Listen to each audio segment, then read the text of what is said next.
नमस्कार दोस्तों, मैं भूदेव मिश्रा एडवोकेट स्वागत करता हूं आपका मेरे चैनल विधान लॉ एकेडमी में। अभी कुछ दिनों पूर्व भी एक एनकाउंटर हुआ उत्तर प्रदेश में विकास दुबे कानपुर वाला का। तो उस समय मैंने एक वीडियो बनाई थी इस पर और विधि के शासन के विषय में जानकारी दी थी। जी हाँ, आज से लगभग 35 वर्ष पूर्व विकास दुबे एनकाउंटर के बिल्कुल जैसा तो नहीं, लेकिन वैसे ही समझ लीजिए, पुलिस अधिकारियों के द्वारा एक फर्जी एनकाउंटर किया गया था। और अभी मंगलवार को ही एक फ़ैसला आया है मथुरा हाई कोर्ट, मथुरा जिला एवं सत्र न्यायालय से। मथुरा की जिला एवं सत्र न्यायाधीश श्रीमती साधना रानी ठाकुर ने जो राजा मान सिंह थे राजस्थान के, उनके केस में कुल 18 मुलजिमों के खिलाफ चार्जशीट आई थी, जिसमें से 11 मुजरिमों को हत्या का दोषी पाते हुए उम्र कैद की सज़ा सुनाई। जी हाँ, लॉ स्टूडेंट्स और समाज इस बात को जान ले और समझ ले कि यहाँ भारत देश में, अपने भारत देश में सब कुछ चलता है संविधान के अनुसार, कानून के अनुसार। This is the land of rule of law. अगर कोई भी रूल ऑफ लॉ को मानने से मना करता है, रूल ऑफ लॉ को नहीं मानता है, तो उसे कभी न कभी पनिशमेंट ज़रूर ही मिलेगी।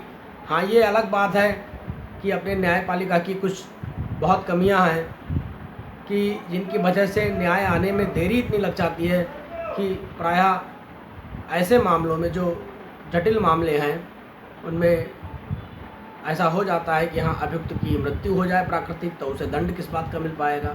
लेकिन फिर भी 18 अभियुक्त थे, 11 को दंडित किया गया है। 3 लोग दौरान मुकदमा सुनवाई के ही निधन हो गया। उनको परमेश्वर के यहाँ दंड मिलेगा, लेकिन इनको यहीं दंड मिला। तो वहाँ की मुख्य घटना ये है कि 21 फरवरी सन 1985 को तत्कालीन मुख्यमंत्री जो राजस्थान के शिवचरण, वो डीग में अपने किसी प्रत्याशी के समर्थन में जनसभा को संबोधित कर रहे थे और वहाँ के राजा मान सिंह के खिलाफ कुछ उन्होंने टिप्पणियाँ कर दी, कुछ कह सुन दिया। जब उसी समय राजा मान सिंह को ये बात पता चली, तब वो तत्काल ही अपने समर्थकों के साथ आए और जीप से उक्त मंच को, जिस पर से तत्कालीन मुख्यमंत्री शिवचरण जी सभा कर रहे थे, उसको मंच को टक्कर मार दी और उसे धराशायी कर दिया और उनको मुख्यमंत्री को वहाँ से छोड़कर भागना पड़ा, जिससे मुख्यमंत्री क्षुब्ध हो गए। और फिलहाल ये तो बात मैं नहीं जानता कि किसके आदेश पर क्या किया गया, लेकिन फ़िलहाल जो वहाँ के डीग के और वहाँ के उपाधीक्षक महोदय थे कान सिंह भाटी, और अन्य लोग कई सारे हैं, अभी मैं आगे बताऊंगा। उन लगभग 18 पुलिसकर्मियों ने मिलकर राजा मान सिंह की हत्या कर दी। और उनके साथ में उस समय उनके दामाद और उनकी दामाद की पुत्री थी और उनके पति थे विजयपाल करके। तो वो लोग थे, वो किसी प्रकार से अपनी जान बचाकर भागे और मुकदमे की सुनवाई को वहाँ से बाधित ना हो, इसलिए मुकदमे की सुनवाई किसी अन्य जगह कराने के लिए पीड़ित पक्षकारों ने आवेदन किया था न्यायालय से, जिसे 1990 में मान लिया गया और राजस्थान से मामला मथुरा जिला एवं सत्र न्यायाधीश को ट्रांसफ़र कर दिया गया। तो इसमें से मुख्य फैक्ट ये हैं कि लगभग 21 फरवरी 1985 को हत्या की गई। तत्कालीन मुख्यमंत्री शिवचरण से हुआ था चुनावी विवाद, जिसके बाद पुलिस वालों ने घेर कर उनकी जान ले ली थी। ये देखिए कि रक्षक ही भक्षक बन जाते हैं। आखिर किसके आदेश पर ये रक्षक भक्षक बनते हैं, हमें तो ये समझ में नहीं आता है कि इन रक्षकों को, वही बात है कि एक गांव की कहावत है कि औरतों के अगर नाक ना हो तो वो गू खा लेती हैं, पर हमें ये नहीं समझ में आता है कि इन पुलिस वालों के तो नाक, कान, आँख सब बढ़िया से मेडिकल करके इन्हें भेजा जाता है और ये कानून के रक्षक हैं, शपथ लेते हैं कानून की रक्षा करने की। मनुस्मृति में तो इस तरीके का प्रोविज़न है कि एक ही जुर्म के लिए, एक ही अपराध के लिए ब्राह्मण को ज़्यादा सजा है, क्षत्रिय को उससे कम, वैश्य को उससे कम और शूद्र को इससे कम। कारण कि ब्राह्मण ज़्यादा जानकार व्यक्ति है, तो इसी कारण से कायदे में तो पुलिस वालों को तो एक नहीं 100 बार जो है फांसी की सज़ा मिलनी चाहिए कि इन्हें तब तक फांसी पे लटकाए रखो, चौराहे पर इनके लिए प्रोविज़न करो कि इनको लटकाया जाए। और इसी तरीके के अन्य जो भी व्यक्ति हैं जो कानून से जुड़े हुए हैं और कानून की धज्जियाँ उड़ा रहे हैं, आखिर किसके आदेश पर उन्होंने इस तरीके से घेर कर हत्याकांड किया? सोचा होगा कि हाँ न्यायालय है, सरकार है, बच जाएंगे। सरकारें आती हैं जाती हैं। मैं अपने पुलिस भाइयों से भी यही कहना चाहूँगा कि सरकारें आती हैं और जाती हैं, आप अपनी ड्यूटी करें, किसी बात को पर्सनल ना लें, बाकी आप अपना काम करें और न्यायालय में जाने दें। बाकी काम न्यायालय का है, न्यायालय न्याय करेगा और निश्चित ही करता है। अगर आप लोग अपनी पुलिस विभाग के द्वारा अगर सही से चार्जशीट किसी भी मामले में फाइल की जाती है तो निश्चित ही क्रिमिनल प्रोसीडिंग्स में न्याय ही होता है। हाँ, टाइम जरूर लग जाए, ये अलग बात है।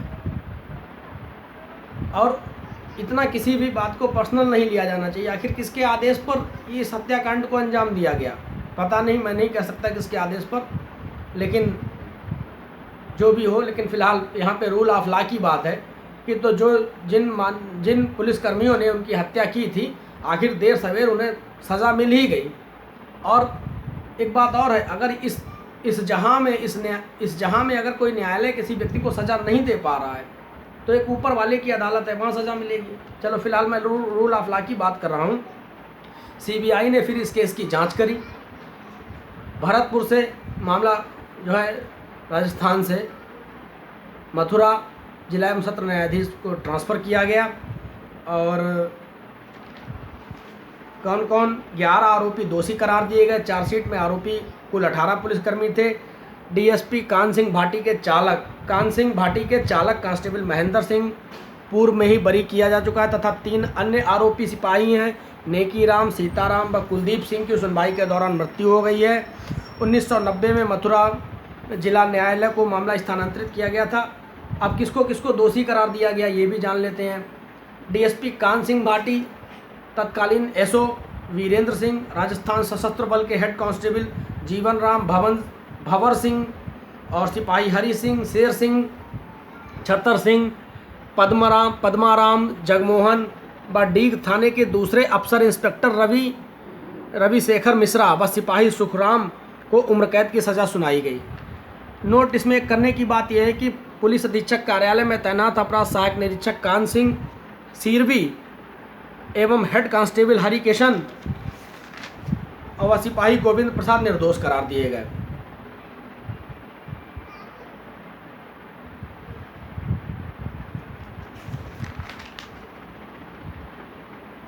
और हत्या करने के बाद इन लोगों का शव जो है, और मान सिंह की हत्या नहीं थी, इनके साथ में सुरेश सिंह, इनके 2 साथी सुरेश सिंह और हरि सिंह की भी मौत हो गई थी। घटना के बाद तीनों के शव जोंगा जीप में पड़े मिले थे। राजा मान सिंह के साथ उस समय उनके दामाद एवं पुत्री दीपा कौर के पति विजय सिंह सिरोही ने जैसे तैसे भागकर अपनी जान बचाई थी। तो कुल मिलाकर मैं ये कहना चाहूँगा कि देश के अंदर क्या देश रूल ऑफ लॉ से चलेगा या पुलिस वालों के द्वारा चलेगा, मैं लॉ स्टूडेंट्स को बताना चाहता हूँ। और जो हमारे प्रबुद्ध व्यक्ति हैं, जानकार व्यक्ति हैं, जो प्रबुद्ध नागरिक हैं देश के, ज़रूरी नहीं कि वो लॉ ही जानते हों, लॉ स्टूडेंट्स हों, लॉ एस्पिरेंट्स हों या वकील हों, ये ज़रूरी नहीं है। देश का हर एक नागरिक को यह बात जानने का राइट है कि देश रूल ऑफ लॉ से चलता है। रूल ऑफ लॉ क्या है? जब कोई व्यक्ति कोई भी अपराध करता है तो उसके खिलाफ जो है कोई भी पहले प्रोसीडिंग ऐसे नहीं शुरू होगी, पहले FIR होगी, फिर उसकी जांच होगी। जांच करने के बाद पुलिसकर्मियों को दंड देने का कोई राइट नहीं। पुलिसकर्मी वैसे ही व्यक्ति हैं जैसे हम आप सभी हैं। पुलिसकर्मी अपनी जांच करके माननीय न्यायालय के वो अपनी जांच रिपोर्ट सौंपेंगे, बस। इसके अलावा उनका कोई अधिकार नहीं है। और अगर वो इस अधिकार से परे जाते हैं तो मैं आम जनता से और सभी लोगों से ये आग्रह करता हूँ कि पुलिसकर्मियों से जो है कोई भी विवाद ना मोल लेवे। लेकिन हाँ, पुलिसकर्मियों जो भी मेरे बड़े भाई हैं, छोटे भाई हैं, मैं सभी पुलिस, पूरे हिंदुस्तान की पुलिस नहीं, पूरे विश्व की जो भी पुलिसिंग व्यवस्था है, पुलिसिंग व्यवस्था इसलिए नहीं होती कि कानून को अपने हाथ में लिया जाए। अगर किसी के भी कहने पर लिया, चलो ठीक है, मान लिया, हम नाम नहीं सार्वजनिक कर रहे हैं, हम नाम नहीं ले रहे हैं क्योंकि कोई भी इस बात का तथ्य नहीं कि किसने किसके कहने पर क्या किया। लेकिन फ़िलहाल आप पुलिसकर्मी हैं, आपने वर्दी धारण करी है, आप कानून के सुरक्षा करने के लिए हैं, तो आप कानून अपने हाथ में ले रहे हैं, तो ये बात बहुत ही गंभीर अपराध है। और अगर इस जहां में, इस कोर्ट में, इस जहां में अगर सज़ा नहीं मिल पाती है, तो जाहिर तौर पर है कि परमपिता परमेश्वर की कोर्ट होती है, वहाँ आप सभी को दंडित किया जाएगा। और मैं पेशे से वकील हूँ, अदालत में आता जाता हूँ, कई ऐसे मुलजिम हैं 20-20 कत्ल करे हुए रोते हैं अदालत में बैठ के। तो मैं आम जनता और लॉ स्टूडेंट्स को बताना चाहता हूँ कि जिस प्रकार से राजा मान सिंह के फर्जी इनकाउंटर में, जो फर्जी इनकाउंटर किया गया था, उसमें आज पुलिसकर्मियों को सज़ा पड़ी है। आज का मतलब है कि हाँ, मंगलवार को पुलिसकर्मियों को सज़ा पड़ी है। ऐसे ही वो चाहे कोई भी हो, उपनिरीक्षक हो, उपाधीक्षक हो, चाहे वो कोई भी हो, आम से लेके खास तक, अगर धर्म चक्र का प्रवर्तन हुआ तो सज़ा अवश्य पड़ेगी। इसलिए मेरा आप सभी लोगों से निवेदन है कि रूल ऑफ लॉ को बनाए रखें और law students rule of law के विषय में मेरे द्वारा प्रदान की गई जानकारी से संतुष्ट होने पर, और सभी अन्य भाई बंधु जो मेरे द्वारा प्रदान की गई जानकारी से संतुष्ट हैं, मेरे चैनल विधान लॉ एकेडमी को लाइक करें, शेयर करें, सब्सक्राइब करें। और जी हाँ, मैं किसी राजनीतिक पार्टी से नहीं हूँ, मेरा कोई राजनीतिक उद्देश्य नहीं है। मैं सिर्फ लॉ स्टूडेंट्स के लिए और लॉ एस्पिरेंट्स के लिए और आम नागरिकों को जागरूकता प्रदान करने के उद्देश्य से मैं ये लॉ से संबंधित वीडियो बनाता हूँ। ना मेरे द्वारा दी गई जानकारी पेपर्स, न्यूज़, इंटरनेट से प्राप्त की गई जानकारी है। इसकी मैं 100% पुष्टि भी नहीं करता हूँ कि नहीं यही बात सच है, लेकिन हाँ, जैसा कि मुझे जानकारी मिली मैंने शेयर कर दी। मुझे जिस स्रोत से जानकारी मिली, इंटरनेट आदि से, मैंने उसे प्रकाशित किया है। मेरा उद्देश्य किसी के खिलाफत करना नहीं है, मेरा उद्देश्य केवल उस जानकारी को, खासकर लॉ स्टूडेंट्स को रूल ऑफ लॉ के विषय में बताना है। बस इसी के साथ मैं अपनी वाणी को विराम देता हूँ। और मेरे द्वारा प्रदान की गई जानकारी अच्छी लगने पर मेरे चैनल को, विधान लॉ एकेडमी को लाइक करें, शेयर करें और सब्सक्राइब करें।